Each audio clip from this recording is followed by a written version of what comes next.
Here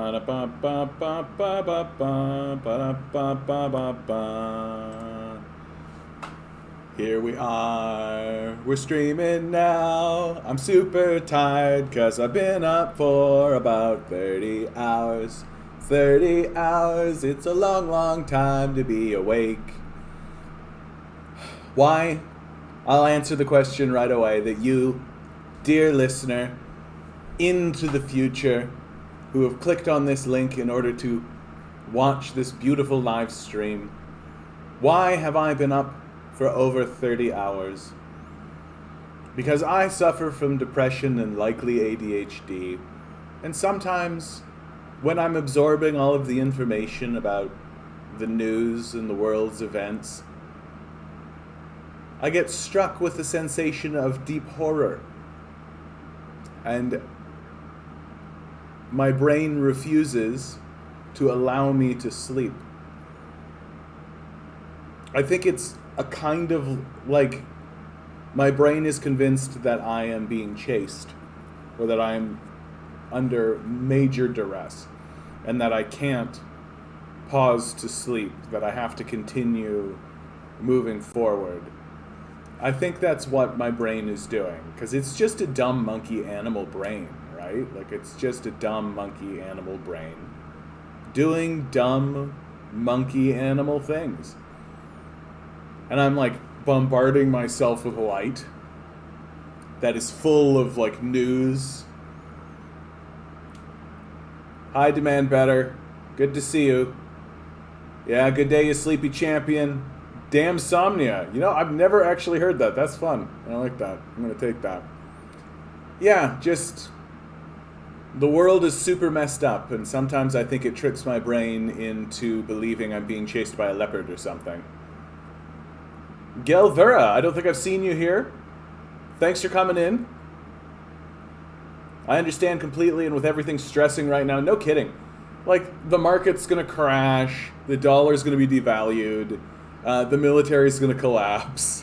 Like, there's serious and significant things that are going to happen in this country in very short order. Hi, bud. Hope that's a cappuccino. This is, hi, Ruth. Good to see you. This is my, like, fourth coffee of the day. I might actually make a tea in the middle of this, just to kind of keep things going. Oh. Yeah, I'm seeing articles now that are talking about how it's possible that the U.S. military itself will collapse. That it won't be able to sustain itself because if the dollar devalues, then all of the money that they're using and spending on the military, they simply won't be able to do any longer, right? And so it will force a retraction of the American military, not because of not because of the goodness of their hearts or anything, but just because they literally won't have the purchasing power to actually maintain the war. Which is typically actually how these sorts of wars end, right? Like, historically. It's not that the empire decides, okay, we're done, mission accomplished, we can leave. It's just that they stop getting funded, right? And, like, that's what happened in the Vietnam War. They just, like, Congress literally just stopped funding it. And it forced everybody to leave because they weren't going to be paid anymore. And so the same thing's going to happen here, except it's not going to be because Congress is like, let's stop funding this. It's going to be because their currency will be worthless. Like, no one's going to want it. Hi, Robin. Oh, I hope I can get some rest soon too. I'll probably have a decent night of sleep tonight, I hope, anyway. We'll see how this we'll see how this goes tonight. We'll see. I hope it's a good stream today, guys. I'm going to do my best, but it's did you see the link I sent you on your walk? Was it today's video? I haven't looked at any of the comments or anything for that. I will gladly. Oh, incidentally, I am absolutely convinced. What's happening? I'm absolutely convinced that if I start talking about, I'm going to say ZIONISM, so maybe the algorithm doesn't do it. I've become convinced that if I start talking about that subject, I will the algorithm will deprioritize my video. I did a video on that subject, and it completely, like, it didn't go anywhere. It was just dead in the water. All right, Ruth, we're searching. I should go through these. Doesn't look like your comment came up. Probably because it was a link, honestly. YouTube hates links. They just hate links. I think they just pull it all down. It was young Israelis and Palestinians speaking to each other. Yeah. It's actually become kind of a trope that the youth of Israel and Palestine actually do speak with one another. And this is like the old man's war. And that's always how it is. I'd like to believe that there are Israelis that look at the situation and are just like, what are we doing? Just like how I am here in Canada, looking at what Canada is doing and just being like, what are we doing? Like, we're doing very stupid stuff these days. This kind of thing is why I almost never look at the YouTube front page and just look at recent videos from your subscriptions. Yeah, that's a pretty good call, actually, Robin. Yeah. One would think that you could set that so it would be a default, but YouTube is very clearly trying to manipulate the algorithm to ensure that, like, if you talk about, the only warning I've gotten on the channel is when I talked about QAnon, right? And I think they straight out are just like, no, you don't talk about QAnon. Like, just don't do it. I think I can mention it without getting dinged, but I can't, like, make a video about it. Which, what are you gonna do? And I don't know, there are better sources than me when it comes to talking about QAnon. There was a great documentary series that was done called, what the heck was the name of it? It was a QAnon documentary series.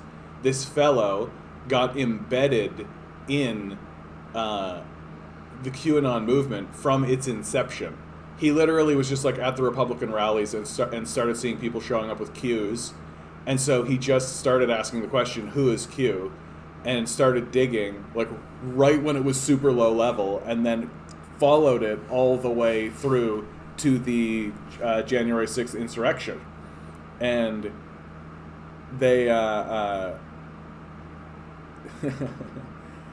and it's a really interesting and brilliant story, and I wish I could remember what it was called. I've got to figure out what it's called. I do. QAnon documentary HBO. I think it was HBO. Q Into the Storm. Yeah. Q Into the Storm. What a great show this was. I got hooked straight from... It's a 6-part documentary series, and I binge-watched it just in one straight go. I got hooked when with the opening. The opening sequence is so meticulous and so wonderfully done that I was just like, I'm hooked.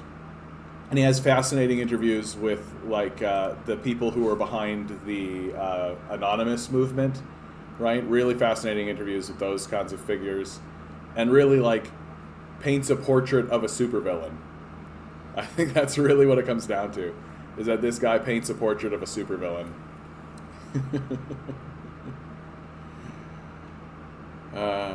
Quebec demands all emojis remove hijabs. Yeah. So saith the Beaverton.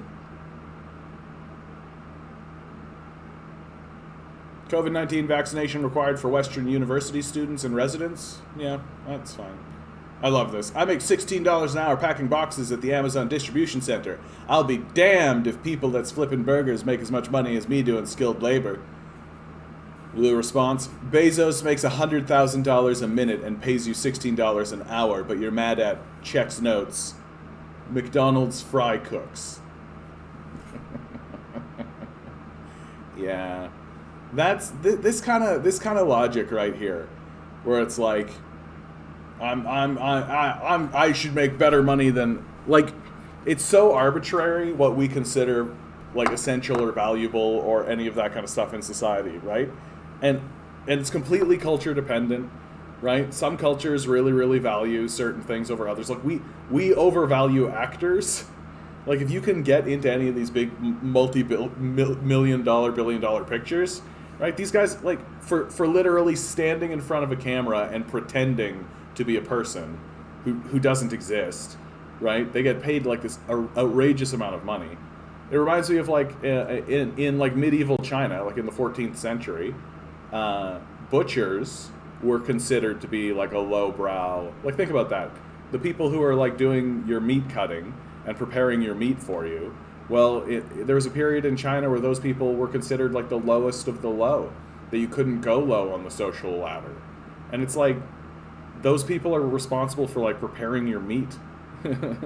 I feel like they should get more respect than they do.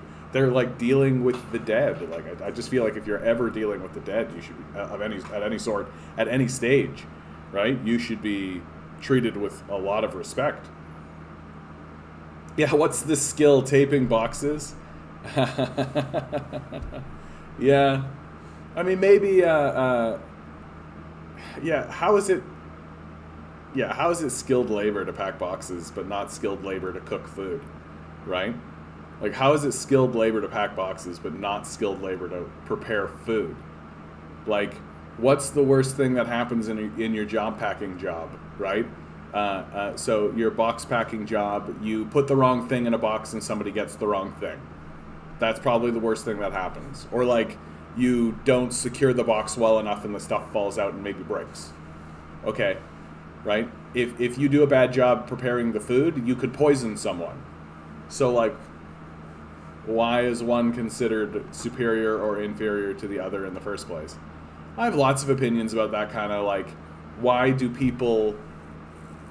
are any jobs considered better or worse than any other job, right?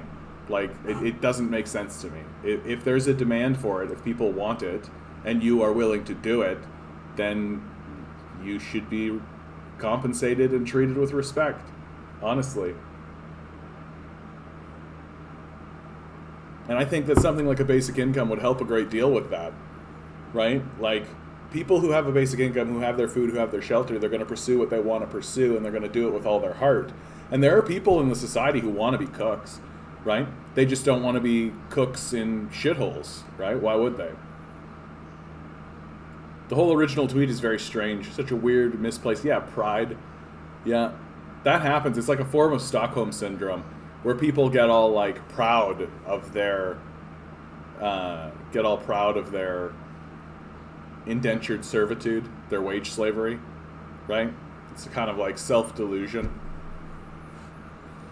NDP leader Jagmeet Singh apologizes after video shows him breaking COVID-19 rules. Shame on you for hugging someone once, Jagmeet. Shame on you. I know. What's become of us? Yeah, but Canada is so progressive, right? The world is against the occupation.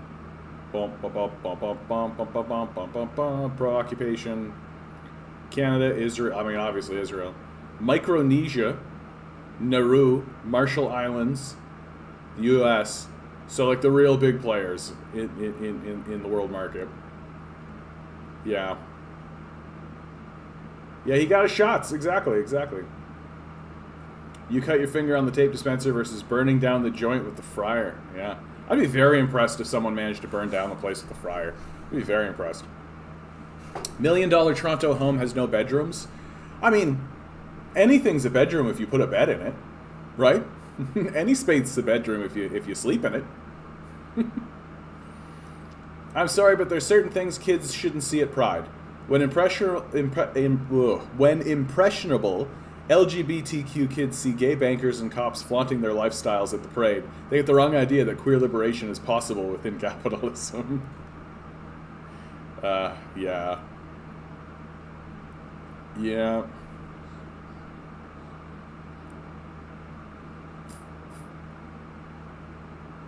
Moderna has provided Canada with a confirmed delivery schedule for the first half of next month.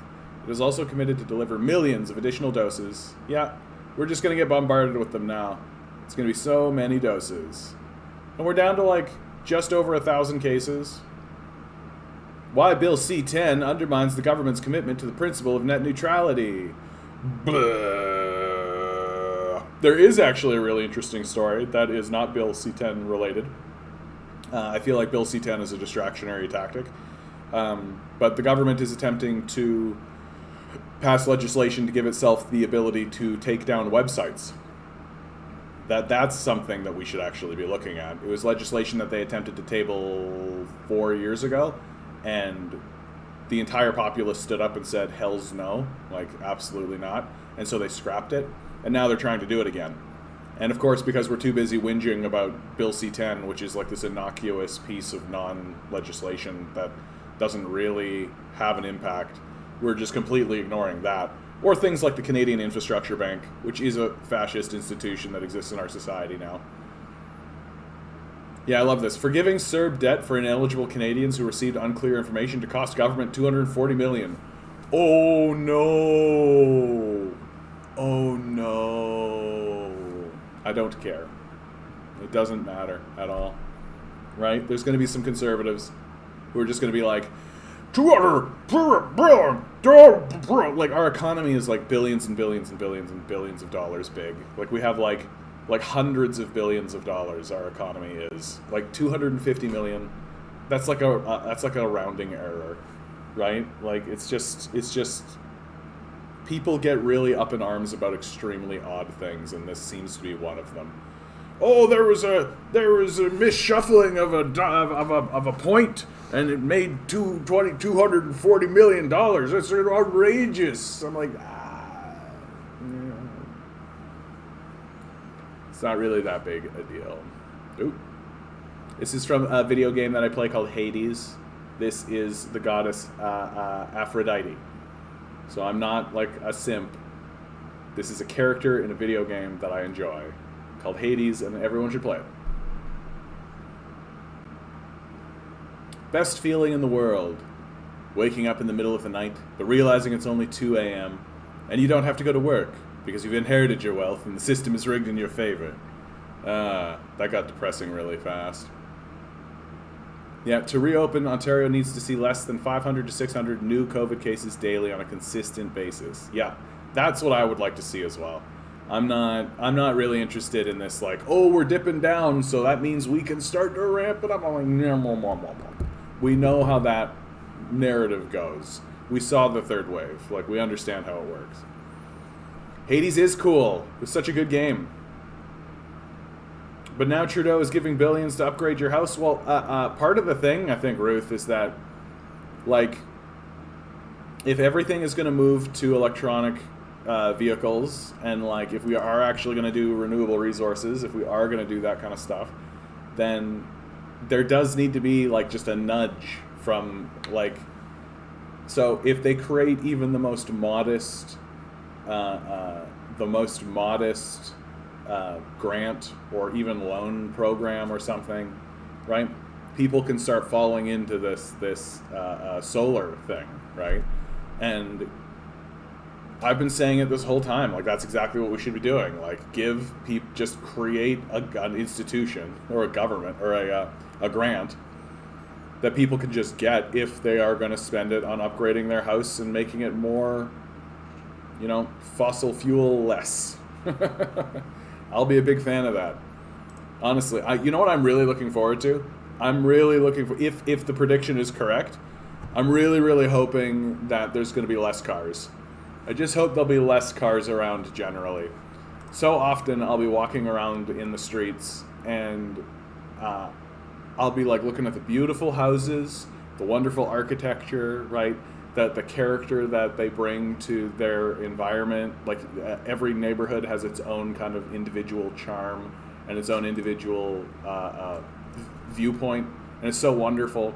And there are trees around, and you can see birds, and like everything's so beautiful. And the only problem is that the whole street is lined with these shitty-looking, gas-guzzling pieces of crap that smell, sound like are loud, and honestly look stupid, right? Like they look really dumb. This like sleek, rounded edges, divots, Like everything is designed to look like a toy that's trying to predict what the future is going to look like. And every time I look at these cars, I'm just like, everyone looks like an idiot driving these. Like everyone looks like a dumb moron driving around in these things. Like the whole like, oh yeah, we're in the future, like cool edges, and like for down to even like a Porsche or a Mercedes that I see, I'm just like, this looks like a toy designed and sold to a baby, right? Like what in the hell is absolutely wrong with us? And like and of course it's in our mindset to be like, if it's big and takes a lot of resources to run, that's good.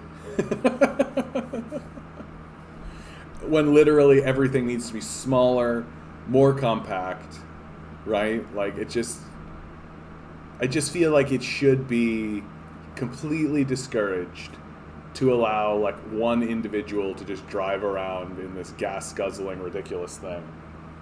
But the new way things could go is like these electrical vehicles could become so prolific and so around us that you might be able to just like think of a service like Uber, but the vehicle is automated and it's electric, right? There's just literally no reason to buy a car. If that's the case, you can just always call like an automated Uber to come and take you wherever you need to go, right? Why would you ever own a car? If Jeff Bezos gave all 3.3 billion people who've just applied for unemployment $10,000, he would still have $80 billion. Yeah. I don't understand a Ford 150 or a Hummer instead of a Hyundai. Well, especially in the city, right? Like, especially in the city. That's so crazy to me. I have read The Dispossessed. Have you ever read The Dispossessed? The way the author describes design on the equivalent of our planet is interesting. How objects are made to be sexy. Yeah. That, like, cars are clearly designed to make people go like, ooh, that's what you want. Ooh, right? But now that they've been here for a little while and we're actually like we've gone through a pandemic and my cynicism is up as much as it can be, I look at them and I'm just like, these look dumb. Like, they all look dumb. I can't help but see like the Flintstones stupid idiotic vehicle that they made. It just looks desperate. Like it looks like something that was made by a salesman to sell to people who wanted to get in the vehicle because it was the trend at the time. And like, I remember once I rented a car to go camping, and it was the same price to get like the luxury fully loaded Cadillac than like anything else, and so I just ended up with it because I'm like, what the heck. And this thing was it was so friggin' annoying. It was so annoying to be in a vehicle that was constantly like trying to be helpful, right? Like, you would open up the door to get like a toothbrush, right? You just gotta get my toothbrush, and when you would open the door, the vehicle would actually like light up. Like, it would be like, hello, it's the car. Like, every time you open the door, it would be like this little presentation. There might have been like, there might as well have been like the sound of a wand, like magically going, right? All the lights come up and everything. And I literally am like, okay, we're trying a little too hard in here, car. I'm just here for my toothbrush. And you like close the door, and it would like steadily, like, as it might as well have had a voice being like, deactivating, and go away. And like the wiper blades were automated, so every time we went under a bridge, for whatever reason, the wipers would just go.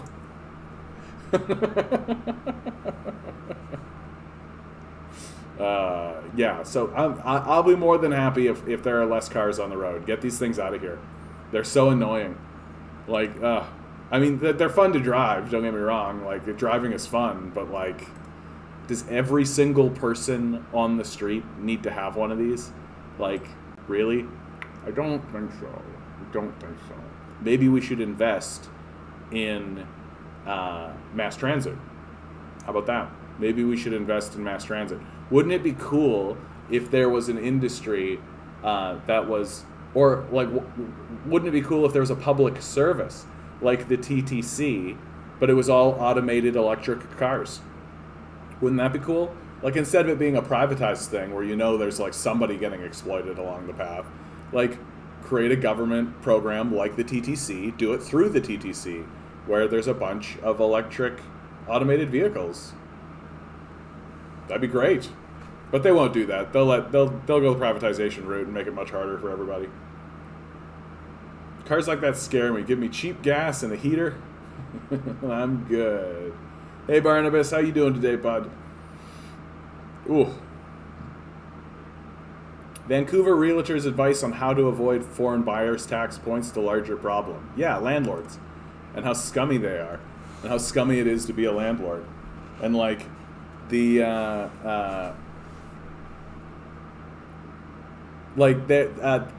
passed legislation in BC where people have to actually declare their housing, like what housing they own. And there are people who are like showing stuff on Twitter being like, here's a guy that owns 22 houses, right? What do you think's happening to our market, right? And like, here's a guy that owns 12. Here's a guy that owns 30 houses. And you're just like, yeah, people are hoarding land, right? Because it's the only thing that has value. Yeah, you see the one realtor here in BC owns 22 houses. Yeah, exactly. And that's just like the one that they're sort of that they have found so far, right? And so it's just like there's this real systemic problem going on. Like it's a real massive problem, and it's not going to be resolved. It's not going to be resolved by little piecemeal reforms, right? It's just not. The billionaire class has the resources to be able to subvert any kind of system that you put in place, right? They just have the resources to be able to wriggle out of things. Like, for God's sakes, the fact that there's a distinction at all between tax evasion and tax avoidance, right? It's so obviously a semantic grift that we're all just going along with. Like, no, tax avoidance is tax evasion. We say you pay this tax.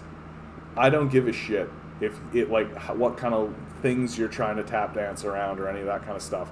Especially when it comes to, like, oh, I'll avoid your legal system completely by offshoring all my wealth. And, like, literally you could, like, write a one-liner being like, all wealth earned, including all wealth inside of offshore accounts, counts for terms of taxation, right? Like, and ultimately, like, it just comes down to what I always say on this channel. Get rid of these guys. Like, just get rid of these guys. Completely eliminate them. Like, they're not valuable. Like, these billionaires are a drain on our society, and it's getting more and more obvious as time goes forward. Like, and it's gonna get, like, really blatant that, like, these guys are a drain, that they're not producing anything.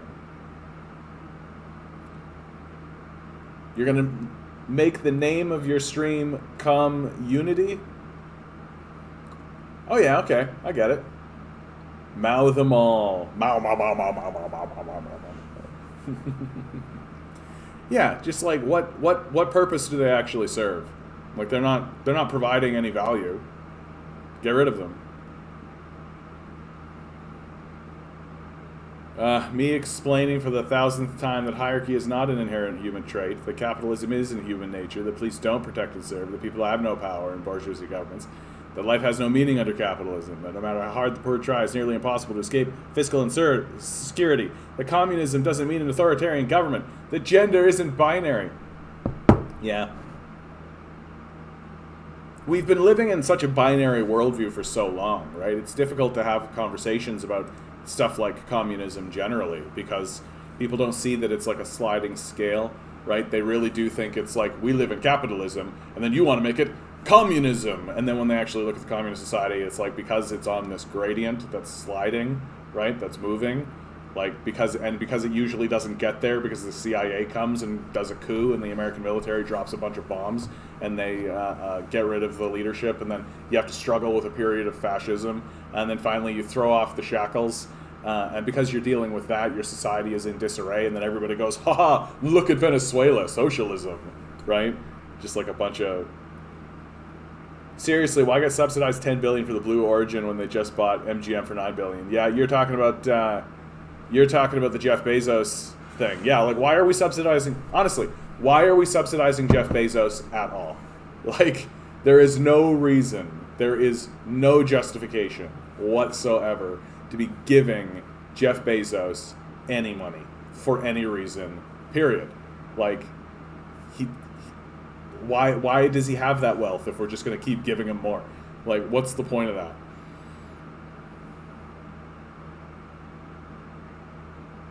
Apple represents 20% of Vanguard's information technology. So interesting thing, Vanguard, along with JP Morgan, like, I just saw a really interesting article that kind of showed that this organization, it's Vanguard and BlackRock. Is it BlackRock? Anyway, these guys basically own 20% of everything, right? That their portfolio is so huge and they're so unbelievably wealthy that they just own 20% of everything, so that they'll never hit monopoly status, right? Because they don't own 100% of one thing. They just own 20% of everything. And so if something collapses, they're fine because they've diversified their portfolio. But it's like, it's a complete parasiticization. It's a complete parasite that's infected the system on a deep, deep level.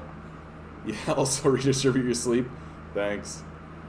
Hey DJ, how you doing, bud? Trickle down economics, LOL. Yeah, Bezos is the most evil person in the world. I even wrote for Elon Musk of all people just to see Bezos. Let's have them fight. Remember Celebrity Grudge Match? Let's have them fight. Yeah, Billy, honestly, like, anything over 1 million to me, like, and maybe people think that number's low. I don't. Like, anything over 1 million, you make $1 million, anything above that goes away. And I think it's just like, that's a perfectly reasonable position to take, I think. Alberta alters constitution, changes official language to illiterate Facebook boomer posts. Oh, the Toronto Herald. Ordered pizza for my kids, and my daughter's math teacher is the person who delivered the pizza. This lady has a master's degree, makes less money than my dumbass, and has to deliver pizza to make ends meet. Yeah, this ain't the American dream they keep trying to sell us, right? And they keep trying to put us asleep. Biden was an attempt to put us asleep, right? The ceasefire in Israel was an attempt to put us asleep. Speaking of,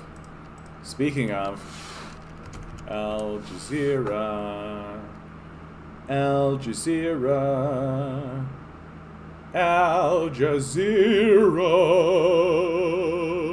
UN Rights Council to investigate crimes during Gaza conflict. I look forward to see that.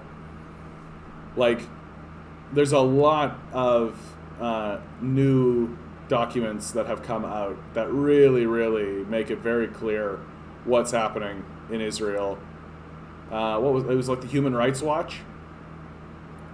Human Rights Watch released an article, a document, like 60 pages, that really, really went through the war crimes that the Israeli government is guilty of, and just like makes it very, very difficult for me to sit by and be like, oh yeah, both sides. Like, this is what Gaza looks like. What's Israel look like? Does it look like this? No.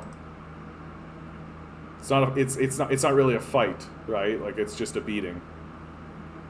With more than 65% of homebound residents vaccinated, Team Toronto vaccination partners launch homebound sprint to complete first doses. Yeah, I gotta get my act together, man. The Ford government will provide a vaccine update tomorrow. So everyone's very excited. Everyone's like, ooh, everyone will get their doses, and then we could go outside and play. Let's go shopping. You can really see people getting hyped for it. Gladiator to the death. Okay, maybe not to the death, but yeah. Is everything against Israel all talk for now? Have there been ramifications? Of course not, Barnabas. What ramifications? What could be done?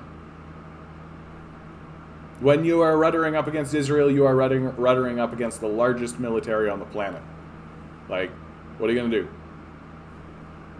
So it's the only thing that's really going around is the growing BDS movement, the boycott, diversify, sanctions. I don't think it's diversify. De-invest. Divest. That's what it is. Boycott, divest, sanctions. There's a movement that is growing and getting more steam.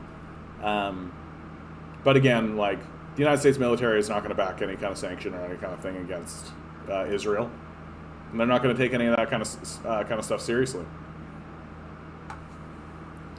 CRTC scraps plan to mandate lower wholesale internet rates. Wait a minute, what? I want lower rates. In a victory for Canada's large internet and phone, yeah, of course. Canada's telecommunication has reversed. It made errors. Blah, blah. Tech savvy. They've been overcharged. Okay.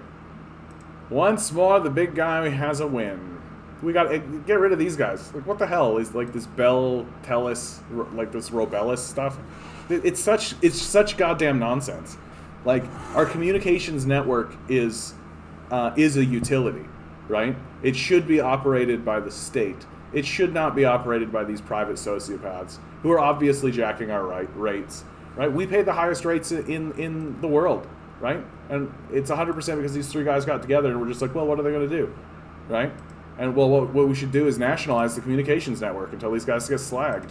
But yeah, good luck convincing 50% of the populace that kind of rational shit is the thing to do. I get my shot on the 29th. Fantastic, bud. Have you seen the Lobby documentary? It's on YouTube. It was apparently blocked by a Zionist group from airing. It follows an undercover reporter who joins AIPAC essentially. CIA invasion. I'm alive, so I guess that's good. Hope you're doing well. So they put together apparently an expert panel for basic income in BC, yet they didn't want to talk to any of us on basic income. Bit of a delay. The rates will trickle down. Yeah, it's all just talk. Like, this is the thing with the basic income, is that they're like, if they can placate us with yet another like test, yet another like pilot project, right? Yet another attempt to just sort of kick the can down the road, be like, oh, we'll give money to 50 people, right? That's the same, right? I'm to the point now where I'm just like, no, pass it or shut up. Like, that's where I'm at.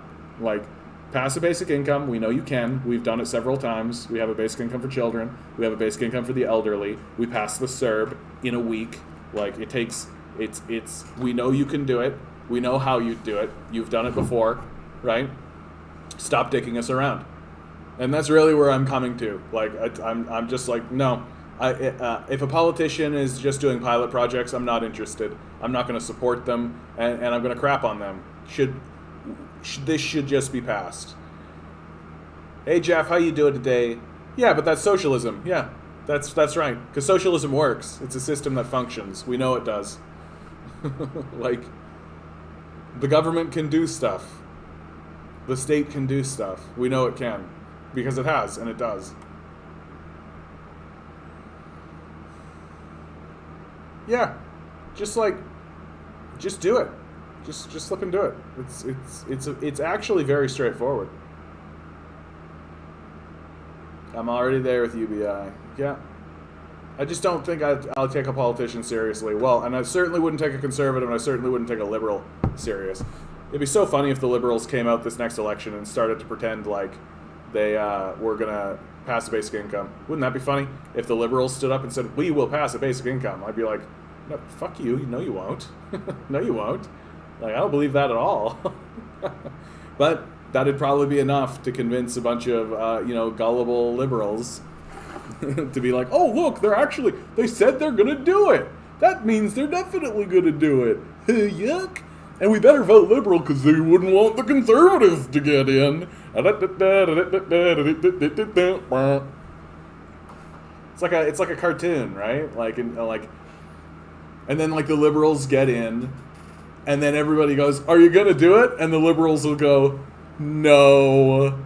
And then it'll go, "Wah wah wah wah wah," and like it'll fade in with like the circle around them while they're like, "Oh, those liberals."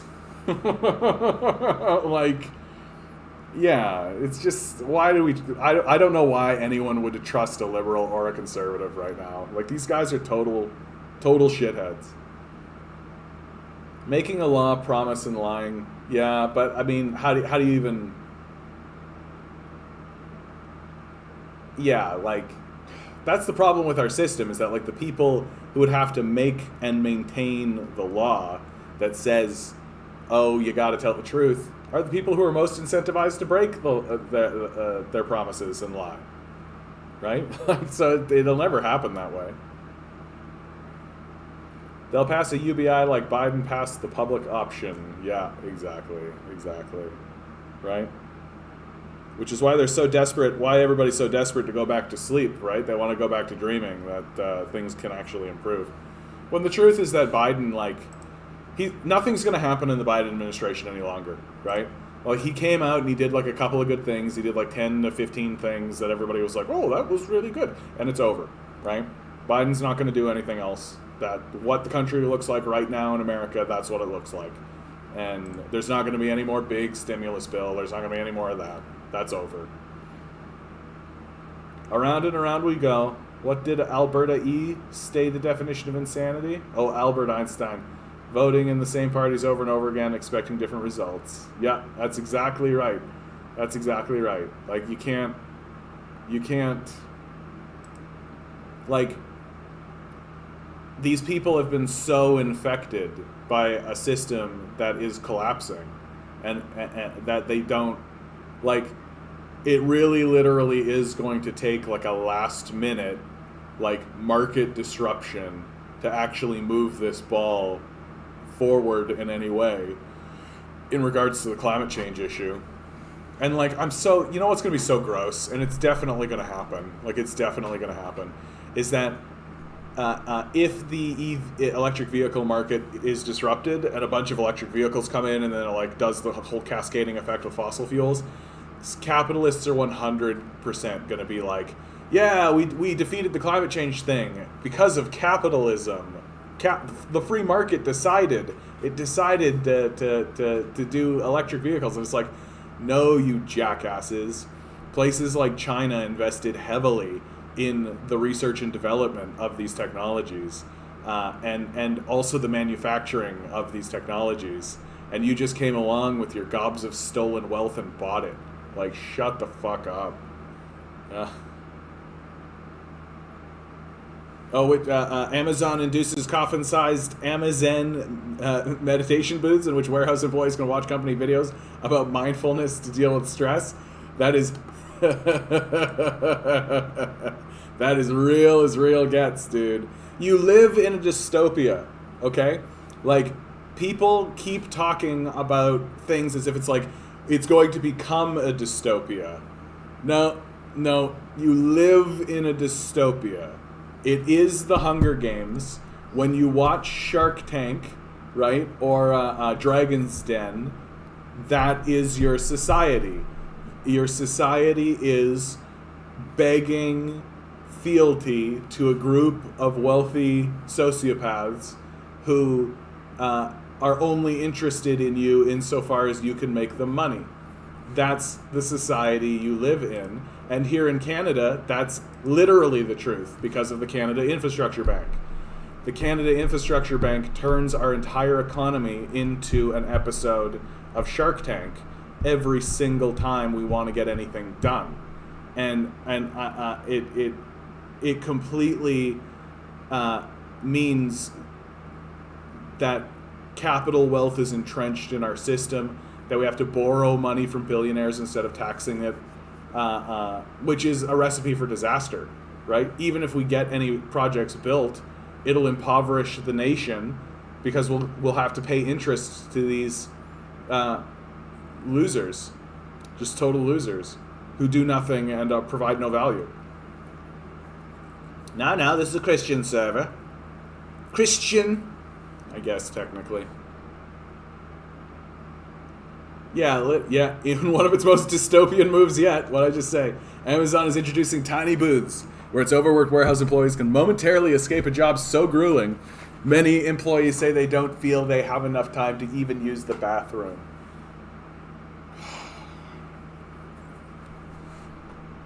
Yeah, I just don't order stuff from Amazon anymore. Like, there are things that I would like to have in my life uh, that I know I could probably order off of Amazon and get, and I just can't do it. I just can't involve myself in this like absolutely barbaric practice that we're all involved in.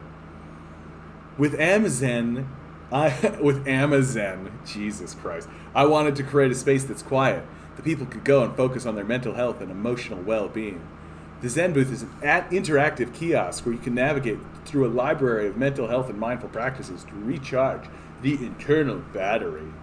So their idea of like meditation is having light bombard propaganda into your brain.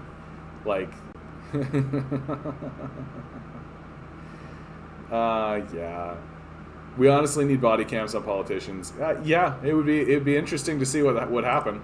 Like, the reality though, DJ, is that like, at first the politicians would like not, they'd like play a game of like not doing it, but eventually they would just like do it. Like, they're gonna do all this shit out in the open eventually, right? Like, that right now everything is kind of behind closed doors.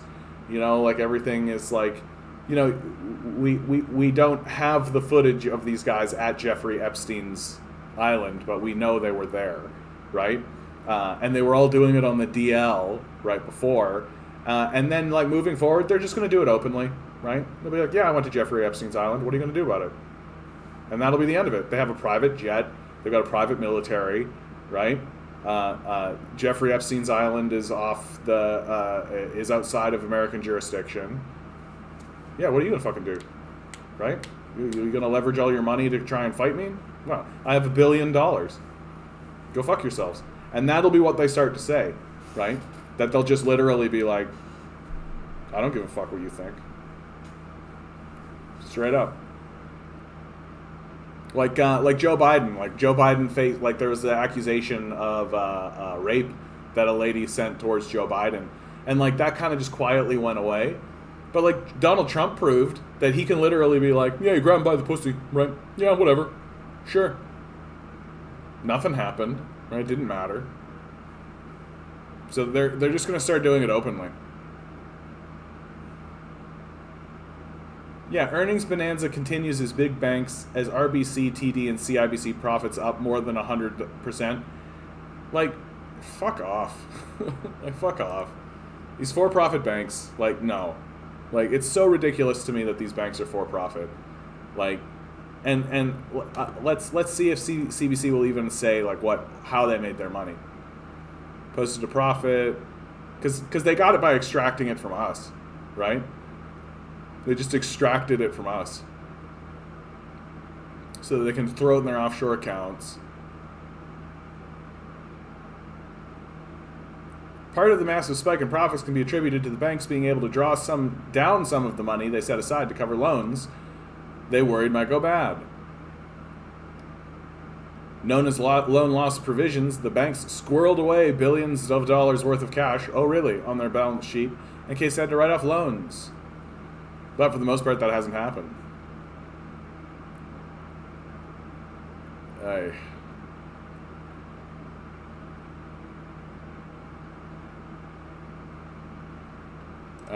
yeah. Banks make a ton of money. We all know. Premier Doug Ford wants doctors to write him a prescription to safely open schools, and he expects it to be legible and on his desk by Friday afternoon. Yeah, right. This guy just has no credibility left, right? Like, what kind of credibility does this guy have? Yeah, our culture is insane, dude. It's inverted, right? Like, everything we believe has been completely inverted. Like, I have come to find that if I just take just the natural opposing position, anytime I hear something that comes out of the CIA or these conservative outlets or the trickle down, the neoliberal institutions, the universities and such, I just find that if I literally take the opposite perspective of what they are saying, that it's much more rational, right? Like, their position is insane all the time. It's completely an inversion of what is actually true, to the point where they don't even really know what's true or what true and false even means, right? Like, this is why you have so much of this. You have so often people describe capitalism and then say that's why socialism doesn't work. And you're like, but you literally just described capitalism and events that occurred under a capitalist government and then just said it was socialism. Like, so these guys, like, even their ability to interpret facts has become inverted. Like, they just can't do it. Hey, Max, how you doing? Good to see you, bud. Hey, if you don't like fees, don't be with a bank. Just keep it all in a sock. There you go, Robin. Planning for the future. Yeah, I've thought for years that things are backwards. Yeah, everybody like the vid so it can be seen by more. Yeah, do that. Like the video. Barnabas is right, everybody. Yeah, everybody, Barnabas is right. Yeah, I agree. Barnabas is right. We should like the video. Everybody should like the video. It's a good video and we should like it. Yeah, you guys, you don't need to be so aggressive about that. You don't need to all jump on board saying how much you like me and how much you want to upvote the video. You guys. Yeah, don't forget to subscribe too if you haven't subscribed. Good point. Good point. Good point.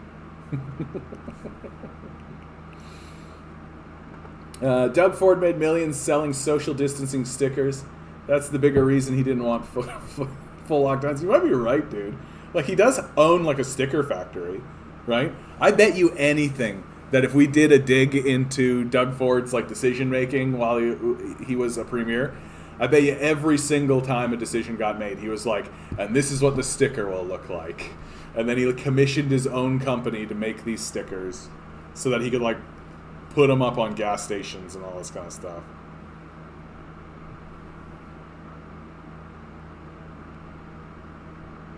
Now, DJ, play nice. A coup. Which coup? What coup are we talking about?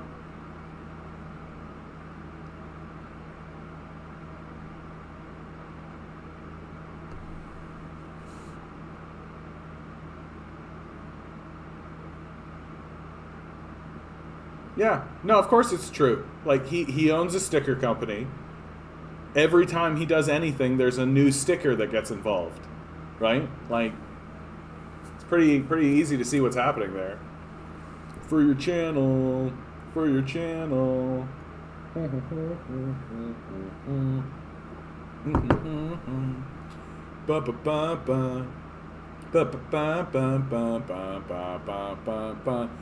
Normalize robbing banks. So yeah, if you could just put all the money in this bag, sure thing. Halt, evildoer. Evildoer? I'm just trying to pay off my student loans, dude. Still, that's no reason to steal. Steal? All this money's coming right back to the bank. Plus all the money is insured, so we're not really losing anything. Yeah.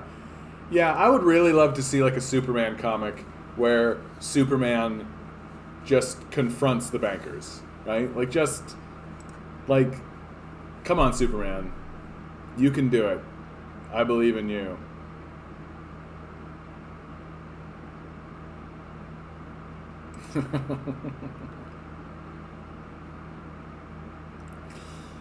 Earnings bonanza continues at big banks as RBC, TD, and CIBC prod. Yeah, we already read this.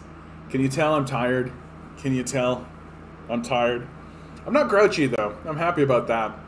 Yeah, I'm happy I'm not grouchy. I'm just kind of sleepy, right? I'm just feeling a little like, okay, you guys, let's look at the news. Hopefully it doesn't leave a permanent scar on our brain, although it likely will.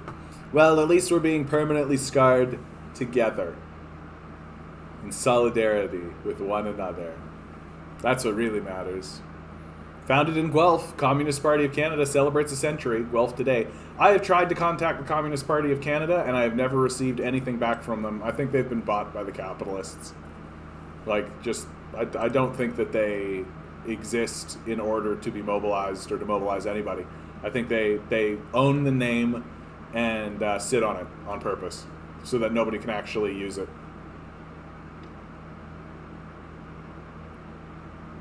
A misleading portrayal of adulthood. Be kid. Love TV. It's my best friend. Watch it religiously.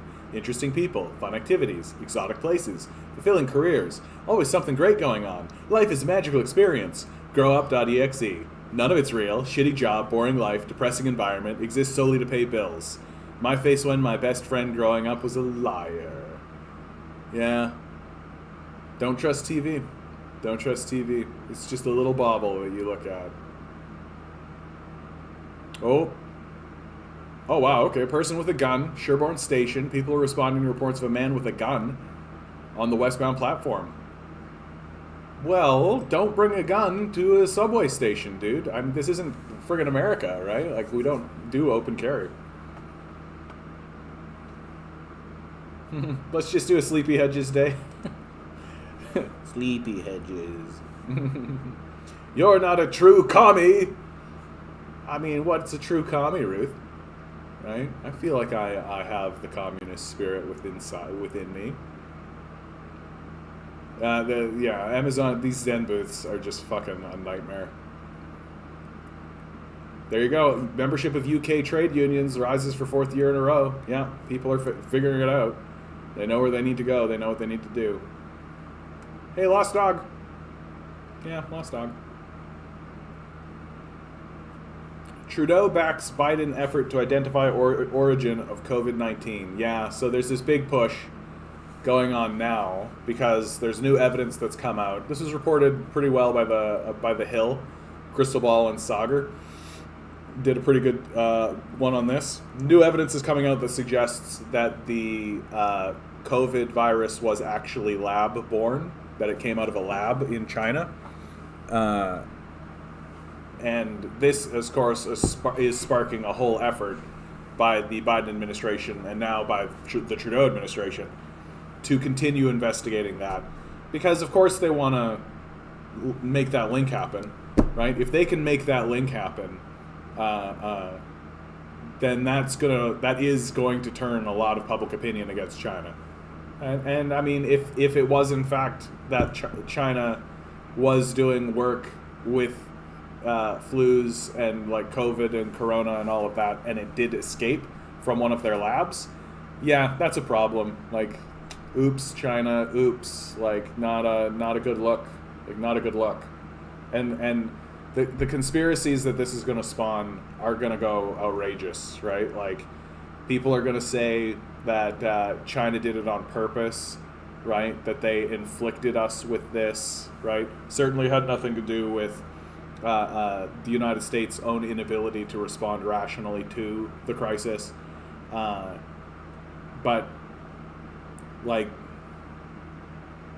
yeah, this story I've been really loath to talk about and report on because it is one of these unfortunate things where it may very well be the case where China has done something by mistake, and it might be the Cassius belly that America is looking for.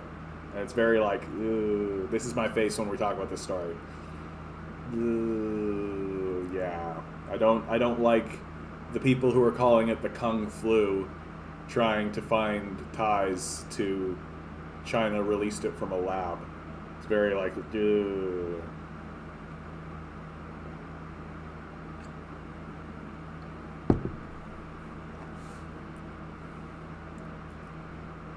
Hold on. Message retracted, Ruth. What did you say, Ruth? Message retracted, Ruth. Ruth, are you saying naughty things in chat? Ruth. Any opinion on the Belt and Road Initiative? Watch my most recent video. It is the central, like the central thesis, not thesis. It's what everything is. We're fighting over. It's the biggest thing going. It's if you don't know or understand what's going on with the Belt and Road Initiative, then you don't actually know or understand anything about the Cold War that's going on, right? So, I love it. Let's go. Let's go. You guys are gonna see my questionable bookmarks. Tony Silk Road. Here we go. This is the best map I've ever found of this, and it's absolutely brilliant. So all of the red that you're seeing here, right? That's all built infrastructure. Okay, these are high-speed rails that they're putting in, right? This is the future tech in rails, stuff that we don't have, and we might not have for decades because we're behind the 8 ball by a big, giant amount. These pale pink ones that you're seeing here, right? These are railways that are being planned to be built, but have not yet been built. And you'll see, right? So they've got a railway down into Tehran, which is in Iran. You'll see how they're purposefully moving around Afghanistan, right? They're not putting anything through Afghanistan because Afghanistan is a proxy nation that's been owned by the United States since the invasion. And the plan is to go through Iran into Turkey, right? Avoiding Jordan and Saudi Arabia and Israel completely, right? Don't want to try to put your road through American territory, right? And then they're going to connect up and do it all through the land bridge, right? Connect right in here. Is that here? Any excuse to open Google Maps. Any excuse. Let's look at the map. I love maps. Maps are so cool and we like them. Right? So it's going to go through Istanbul. We can get rid of this now. That's fine. So it's going to go through Istanbul, boink, and then come on up and connect into Bulgaria. Here's what's interesting, though, right? So all of this is to be determined, right? To be planned. So the only connection that they actually have going into Europe at the moment is through Russia, right? And look, here's the one railway that they have going from Russia into the rest of Europe. So there's only one track that they've got going through Russia. And take a look. Where does that track go? Goes straight through Belarus. Belarus. What's happening in Belarus right now? What's the big scandal? What's the big hoopla that's going on in Belarus? That the president had a plane, de-aired a plane, landed, de-aired.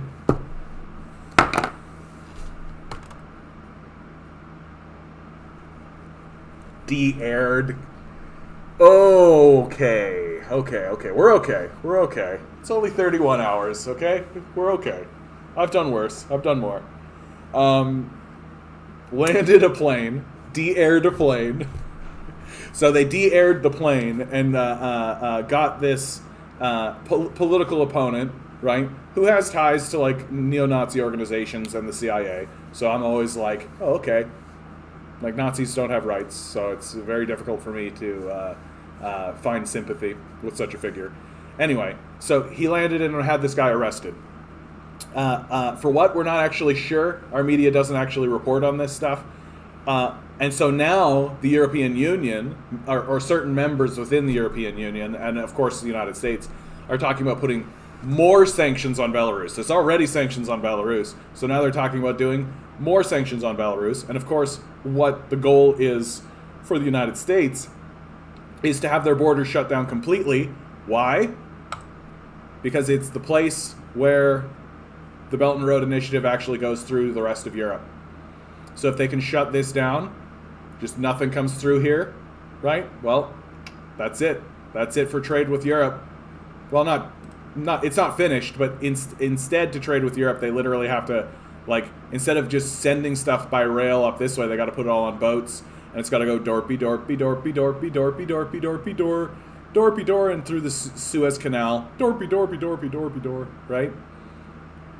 So if you're China, and what's scary, of course, if you're China, and a big reason why they're doing the Belt and Road Initiative in the first place, is that the United States is 100% going to cause disruption in the South China Sea, right? They're gonna do an invasion of Taiwan, Philippines, maybe even mess with Vietnam, maybe even mess with Cambodia, right? Thailand. They're funding independence movements in Hong Kong. I'm looking at Gadzoo. Am I an idiot? Am I an idiot? Today I am. Where are you? Hong Kong. Why am I so stupid right now? No, for real. Why am I so stupid right now? Hong Kong. Yeah, I'm just like looking right at it.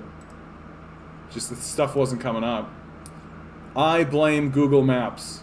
I thought I was looking at it, I was like, Gonzu, that doesn't seem right. Hong Kong. And so, of course, like, America is funding independence movements and independence groups in Hong Kong.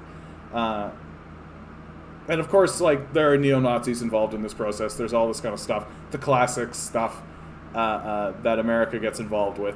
And of course, they want to disrupt this, and what they want is they want a big event, right? They want, and not an event so that they can go in and invade per se, but an event so that they can justify putting like a battleship right here, right?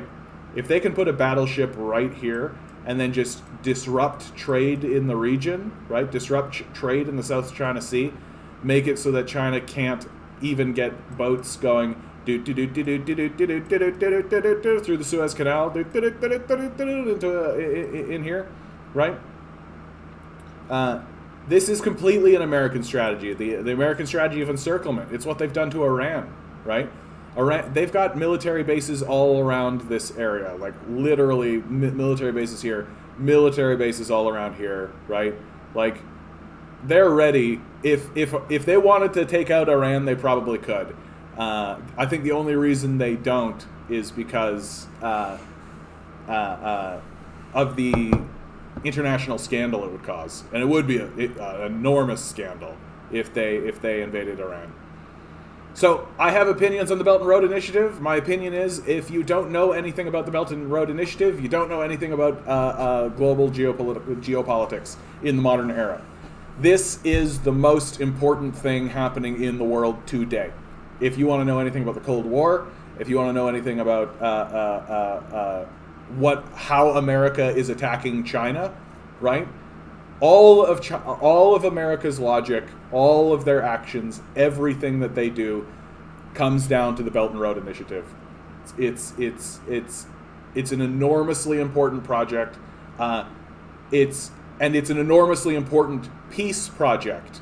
That's something that I think people need to really start to understand about the Belt and Road Initiative.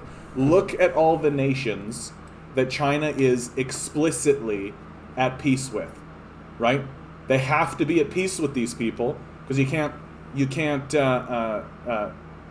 bomb a people and then trade with them, right? You can't, like, if they suddenly decided that they wanted to go and mess with Kyrgyzstan, right? Is Kyrgyzstan in on this? I'll say Kyrgyzstan's in on this, right? If they wanted to go in and invade Kyrgyzstan or whatever, well, Kyrgyzstan can literally like shut down the Belt and Road Initiative and cut off any kind of entrance into Iran, which is, I don't know, might be a reason why they're making a whole bunch of these. Well, actually, I should be clear. The reason why they're making a whole bunch of these is because they know that this is the hot spot, right? The Chinese are very aware that this region right here, all of this, is a super, super huge hot spot because of Afghanistan. Because the United States military, because they own Afghanistan, and Afghanistan they can funnel, and they do funnel in terrorists, CIA-funded groups come into China from this route, right? Which is why this area is so highly, why there's such a high security presence. Because the Americans are fomenting a war, right? They're fomenting terrorism in the region. And so it makes total sense that they would have like all of these kind of branching, like different ways of going in, because they know the Americans will eventually blow one of these up, right? Of course they will. And it's a big reason why they want to have a railway here, but they also want to have a railway down here, because they know the Americans are trying to blow these things up. They're very aware of it. Like, they're very aware of it. So the Belt and Road Initiative. It even ties to the whole Belarus scandal. And every single event that happens, you should try to tie it to the Belt and Road Initiative, because it's the most important peace project on the planet. Like, China is at peace with all of Europe. All of Europe. It's at peace with Russia. It's at peace with Iran. It's at peace with most of Eastern Europe, right? It's at peace with all of these African nations, right? This is really, really important. Like, it's really important to be able to show that, like, look at the peace project, the international peace project that China has embarked upon. It's brilliant. People say I'm a hardcore communist. I'm like an indigenous person who supports a resource-based economy, which is the same as our treaty dish, one spoon. Yep. The reason why I started calling myself a communist, DJ, is because everybody called me a communist, right? I would just say, like, hey, I think everybody should have food and shelter. I think that food and shelter should be built into the system as a byproduct of being alive. And people would be like, sounds like communism. And eventually I just started to call myself a communist so they knew what they were getting to up front, right? I'd just be like, I'm a communist, and I think everybody should have food and shelter. And what doing that did is it removed from the conversation the accusation, right? That the conversation stopped being, I think everybody should have food and shelter. What are you, a communist? And turned into, I'm a communist, and I think everybody should have food and shelter. And then the other person is more likely to actually talk about the ideas and talk about the reality of what's going on, instead of, the classic demonizing communism thing, which has become so childish now. Like, it's like literally the Americans are embarking on 2 genocides, right? They got 2 genocides going on. They've got a genocide in Yemen that they're doing, and they've got the Palestinian genocide, right? They've got 2 genocides on the go right now. A war that spans 7 nations, including the wholesale destruction of the most powerful economy in Africa under a socialist government in Gaddafi, right? They turned it from a place where everybody had housing and there was diminishing poverty to a place with open slave trade markets, right? And Hillary Clinton cackled about it. The exact quote is, we came, we saw, he died, ha ha ha ha ha, because she's a fucking sociopath. And so, like, you've got the 2 genocides, you've got the ongoing current wars across the Middle East, and then you've also got the history of slavery, the history of genocide. The only nation on Earth to drop nuclear bombs is a capitalist nation. The ongoing concentration camps on the border of Mexico, right? Like the ICE centers are concentration camps, and the largest military on Earth, the largest nuclear arsenal on Earth, as well as the largest police force on Earth. In terms of money spent, it's America first by a wide margin. Second is China, for obvious reasons. Third is the United States police force. Once you realize that, then it kind of makes you sit up. The United States police force is a better funded military than India's military, than Russia's military. The United States police force is a better funded military than the Russian military. Things start to go bonkers when you put that together, right? Like, the United States is going to collapse in on itself, and it's going to be like a fascist wet dream. It's going to be ridiculous. It's going to be ridiculous. And similar things can happen here in Canada, without a doubt. It's the start to the end of capitalism. See the silver lining. I mean, I do want the end of capitalism to occur, but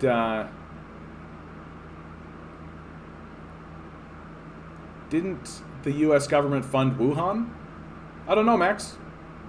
I'd like to see an article on that.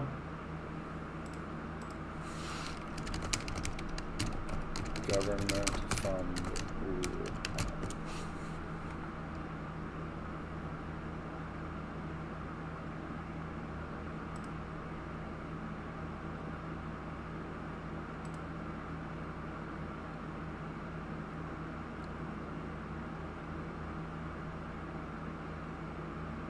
Oh, okay, no, that's not what we're looking at. Just tell me where to go, or if you're in the Discord, just throw it on the Discord. Aaron O'Toole outsourcing his digital campaign to UK and Australia, meaning Coke money will be involved. Yeah, they're all tied in together, right? And Aaron O'Toole is going to look good. He's going to look good. He's lost a bunch of weight. He's speaking with a power and confidence that Andrew Scheer didn't have. He's former military, right? He's looking good. He's looking good. I think that his biggest hurdle is his own party, right? That his own party is just going to consistently undercut him and just make him look like he'll look good, but his party will make him look like an asshole, which makes sense. Gulag. Yeah, how dare the Russians inherit prisons from the monarchy that they overthrew, the Tsars, and then use them as prisons. Yeah, how dare they do that? The United States has the largest prison population in world history, right? Dwarving the Gulag by millions. Like, the United States has 25% of the world's prison population. Like, the Gulag never even came close to that. It's an absurd thing for people to be like, the Gulag, while they're literally like using prisoners and using their private prison system as a form of neo-slavery, right? That they do treat their prisoners like slaves. Because that's how America builds itself, is through slavery. That's scary. I have a feeling they'll probably win next election. Things might get worse before it gets better. I don't think they will. I don't think the Conservatives have a shot in hell. I really don't. Like, the numbers they have now are the numbers that they have. And all of the polling is showing that they are actually losing people to the Liberals, right? Because if you're on the right wing, well, your next ally over is the Liberals. And, like, the Liberals are pretty close to the Conservatives, generally speaking. So, and you're generally actually seeing a movement to the left right now.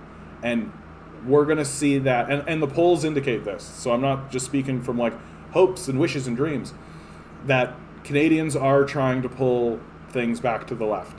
And so the Conservatives are actually losing numbers. They're losing numbers to the Liberals. The Liberals are also losing numbers, and they're losing numbers to the NDP.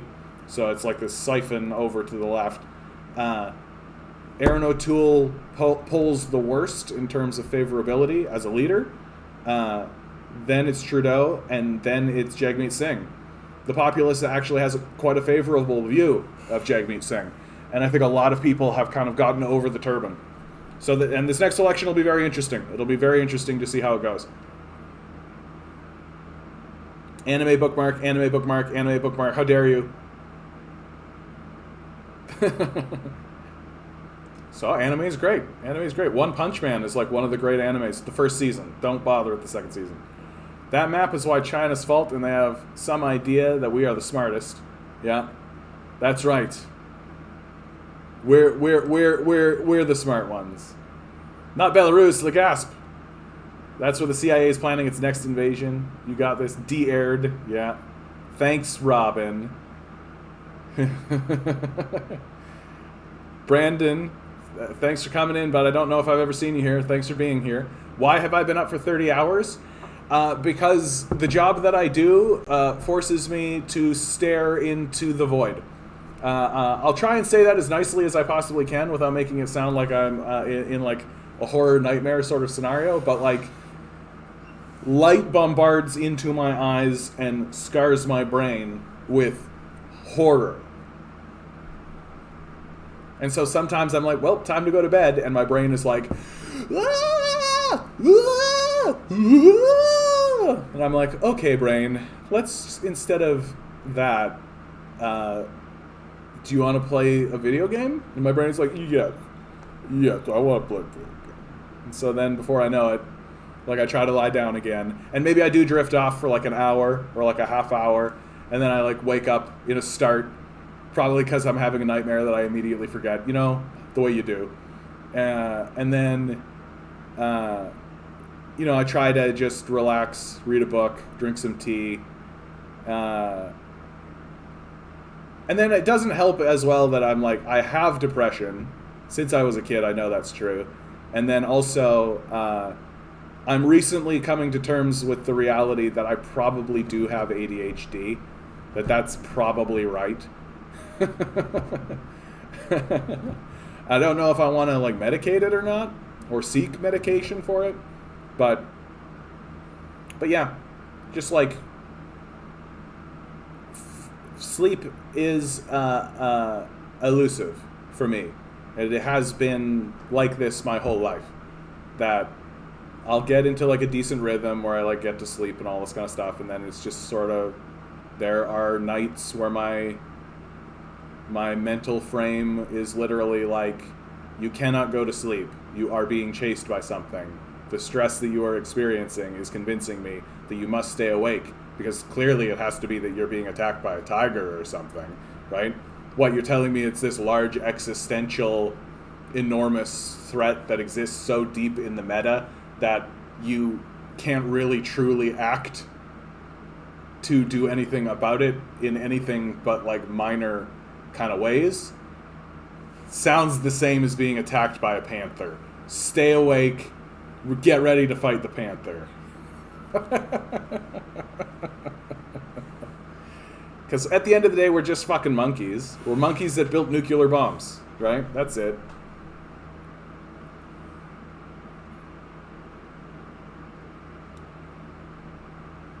Yeah, can you believe that he's doing it so blatantly? He's like making changes to Ontario elections.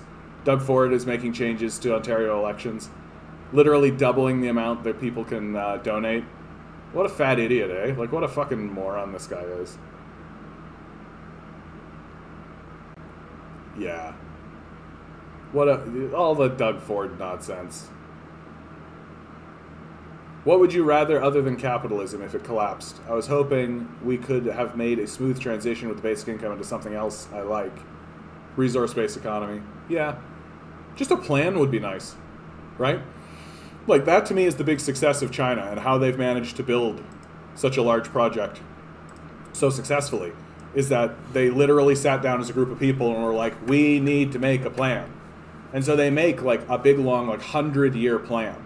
It's helpful that China has like this dynastic view, right? They do have like this history that goes back thousands of years, and like they have the infrastructure to prove it. You know, it's not like when we try and tell our history and we're like, way back in Britain there were kings, and like everyone's like, that's dumb. Like, we're not doing that. And we don't really have a culture here. We don't really have a connection to history. We don't have a connection to the natural environment. Certainly not. And whereas China has this dynastic view, and so they sit down and they make like a 100-year plan, and then every 5 years they address the plan, take a look at where they've gone, like what they've done, discuss the errors that occurred, discuss what they could do better, celebrated the successes, and then reformulate the plan and continue moving forward what they think the next 5 years is going to look like in the scale of the 100 years that they have planned, right? Even that, having a plan, is better than what the fuck we're doing here. Like, we are literally just like, the market will decide. Jeff Bezos will save us. Let's go to Mars, Elon. That's where all the profit is, right? Like, these people are nuts.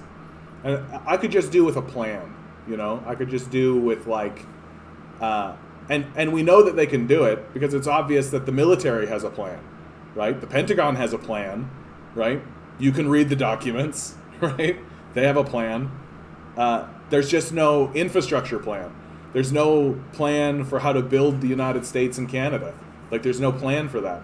If there was, I think, like, Canada would have built a high-speed rail system across Canada already, 3 times over, right? Because that's, like, so obvious that we should be doing that. Like, the whole conversation about building pipelines, like, if this was high-speed rail, it wouldn't be a discussion, right? High-speed rail is amazing. It's like it is future tech. For-profit prisons in the U.S., probably why they have such a high rate. Yeah, there's been judges that have been caught sentencing people specifically to get them into the prison system, and they were rewarded. Like the the prison was paying the judge to send them people, right? Like, really, really brutal stuff like that. I would like to see NDP or Green. We got the best choices here. Anything other than Liberal Conservative. And the polling numbers are so bad for the Liberals and Conservatives right now, like they're so low, that even a small margin of movement towards the NDP, my whole thinking is that we just need to scare the shit out of these guys, right? We just need to scare the shit out of them. And the orange wave that happened in Quebec scared the shit out of them. It scared them shitless. Like, they were very scared of that. That was a big, big moment in Canadian politics, the orange wave. Big, big moment in Canadian politics. That got followed up with one of the worst campaigns in Canadian history. The NDP fumbled the ball so badly, I don't understand. Like, it makes total sense that their party collapsed after that, because they screwed up so hard.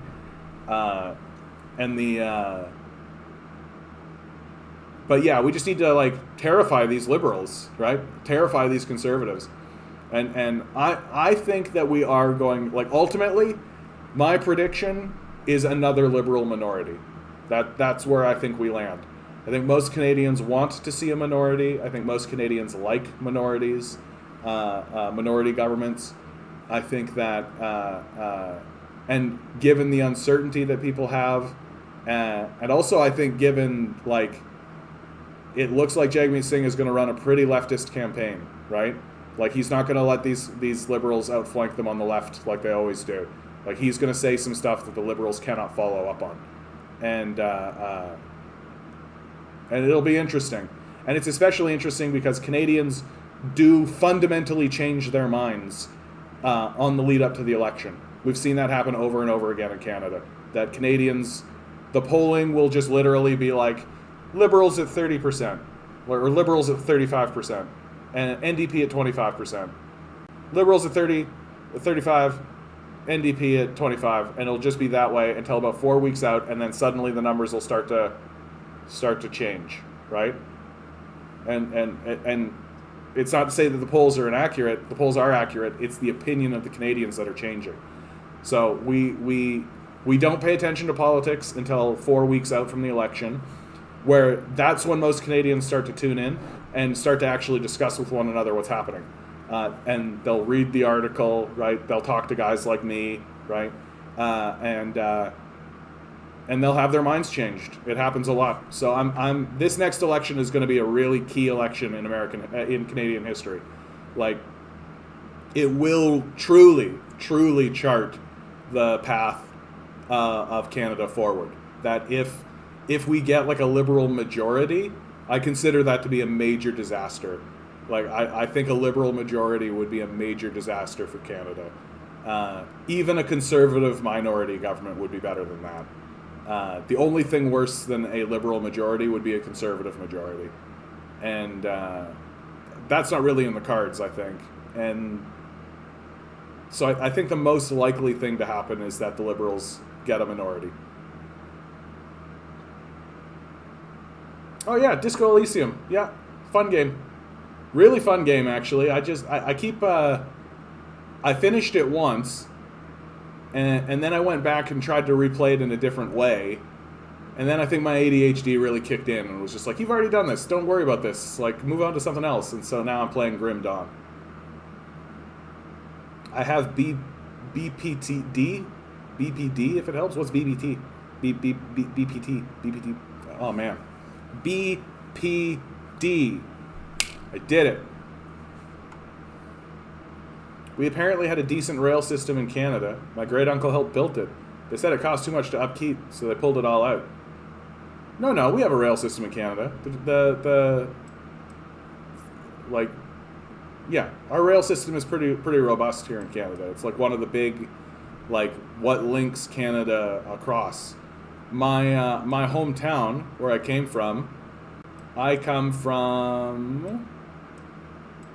Oh yeah, that's fun. I can't figure that out. Portage la Prairie, Manitoba, and a ton of railway goes through here. Right? You can see it, in fact.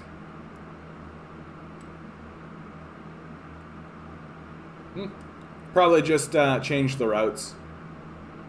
See all this railway, though?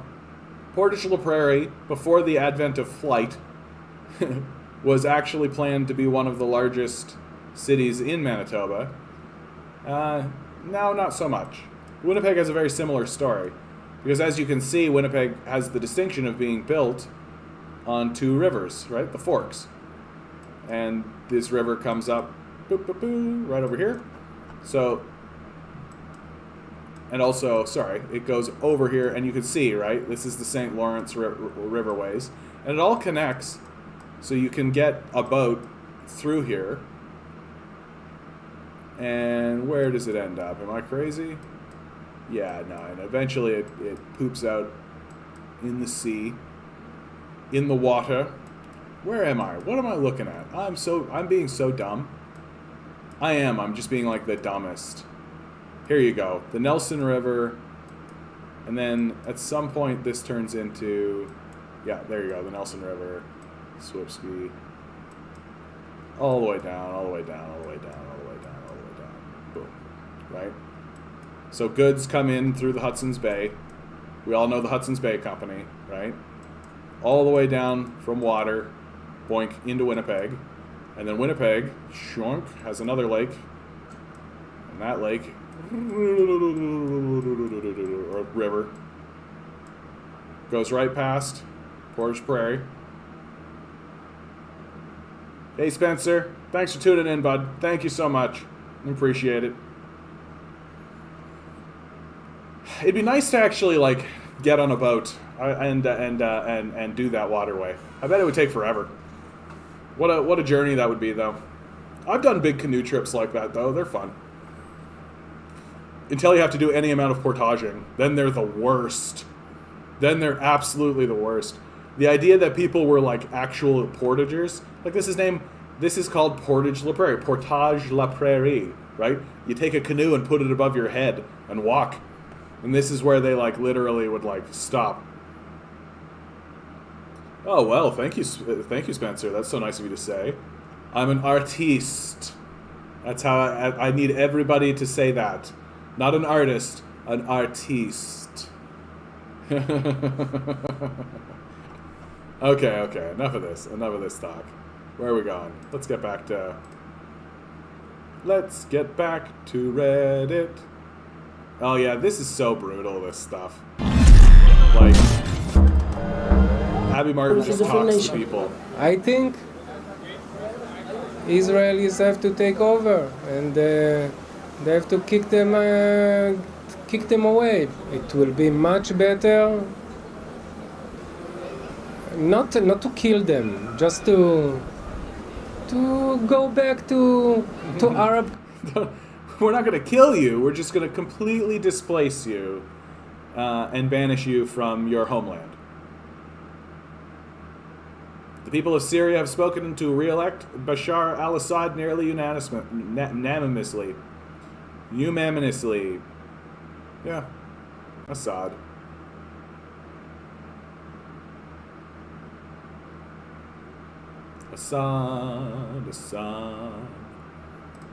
Attention, people of Bikini Bottom. You have been cheated and lied to. The gentle laborer shall no longer suffer from the noxious greed of Mr. Krabs. We will dismantle oppression board by board. We'll saw the foundation of big business in half, even if it takes an eternity. With your support, we will send the hammer of the people's will crashing through the windows of Mr. Krabs' house of servitude. Brilliant.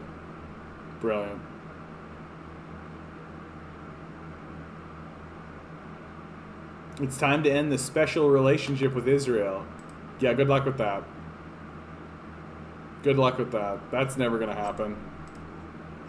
Like, they're going to defend Israel until they literally, like, until they are defeated militarily. That's what it will take for them to give up on the Israel project.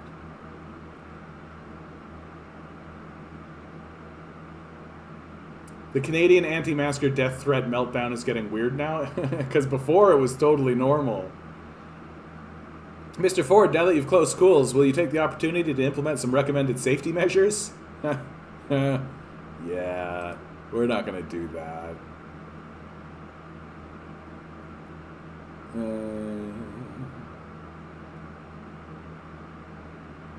There's only so many ways we can nicely say we're doing a genocide.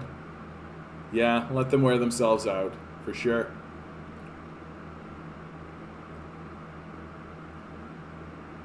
Fired government official who stole millions in COVID relief blames government. Oh, yeah. Why not? Why not? Chief Medical Officer of Health says all GTHA health regions have indicated they are prepared to have schools open. Oh, wow. We'll see how that goes.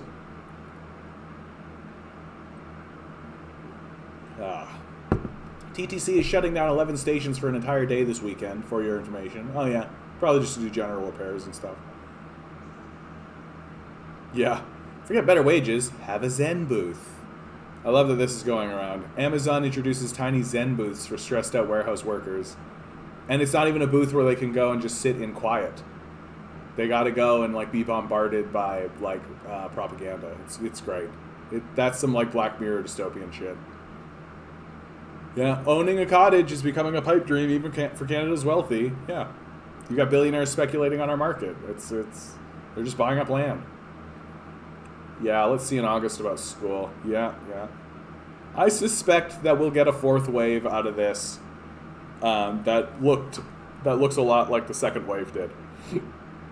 We'll see. We'll see if this vaccine is effective. We'll see if variants come in. There are a lot of variables, right? There are a lot of variables, and it's an unpredictable kind of thing. Like, with the exception of the third wave, I'm generally pretty forgiving of all governments because, I mean, it's such a difficult situation, and they're receiving so much pressure. Have you heard of the play Rossum's Universal Robots? No. No, I have not.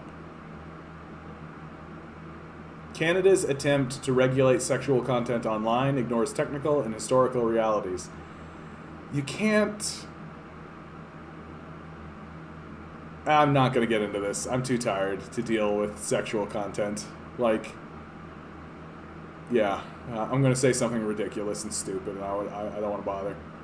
If every province opens up and, God forbid, a fourth wave happens, we seriously believe Ontario will be the only one without one. Yeah, everybody's going to get one. The Department of Housing and Human Services states the cost of ending all homelessness in America is $20 billion. $20 billion to end homelessness in America. That seems like a lot until you consider military spending is close to $2 billion a day. Yep. Like, they want us to be desperate. It really is the case. They want us to be desperate.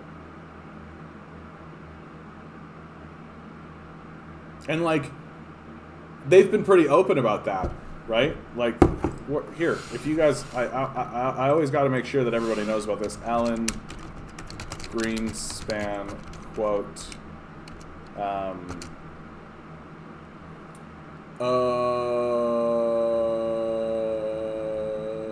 Make life harder for workers.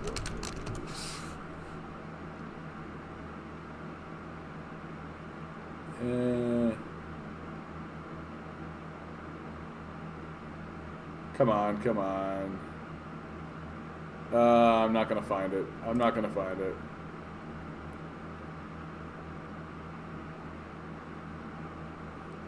find it. Oh, yeah, here we go. This is it. Or as close to it. Alan Greenspan, in front of Congress, he said, if workers are more insecure, that's very healthy for the society.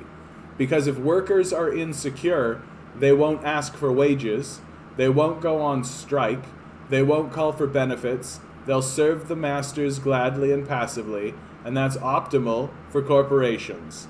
I think that's a paraphrase, especially that last bit. I doubt he used the word masters, but he did say this in front of Congress, something along these lines. And this is the former chair of the Federal Reserve saying this. Like, that the goal is to make workers insecure so that they'll accept worse conditions. We should stop. It's where the word robot comes from. Ah, no kidding. That's fun. How many of you are in here? 15? 15? I think that's a new record. Everybody make sure you like the video. Subscribe if you're not subscribed. Right? Hit all the things. Do all the stuff. You beautiful people out there. You beautiful sunshines. I hope you're having fun. I hope you're enjoying this ridiculous stream that I'm doing. I feel like I'm all over the place, guys. I feel like I'm just like simultaneously moving in slow motion and as fast as possible.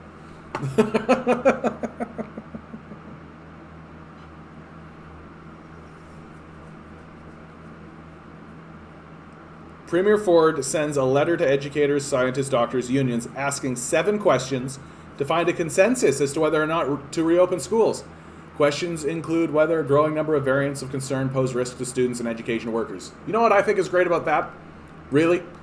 I think that this is actually showing that Doug Ford is actually figuring out what a leader should do, right? Oh, hey, we've got all these people. Maybe we should see what the general consensus is, right? Because usually what the Fords have always done is they've just declared that we're going to do something, and then when people shit on them, they pull back, right? So here's an example of Doug Ford being like, what's the general consensus? Let's maybe ask ahead of time. Good for you, Dougie. You figured out step 1 of politics. Find out what everyone thinks.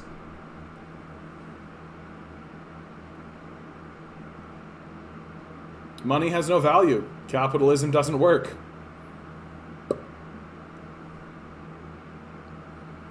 Theater companies say Ford needs to clarify. Yeah, reopening, of course. And of course, it's the theater companies making everything difficult. The theater!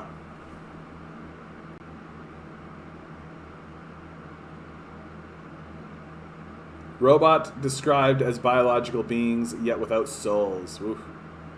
Yeah, the truth is he's seen his polls and he's scared. You're absolutely right about that, Ruth. You're absolutely right. He's scared because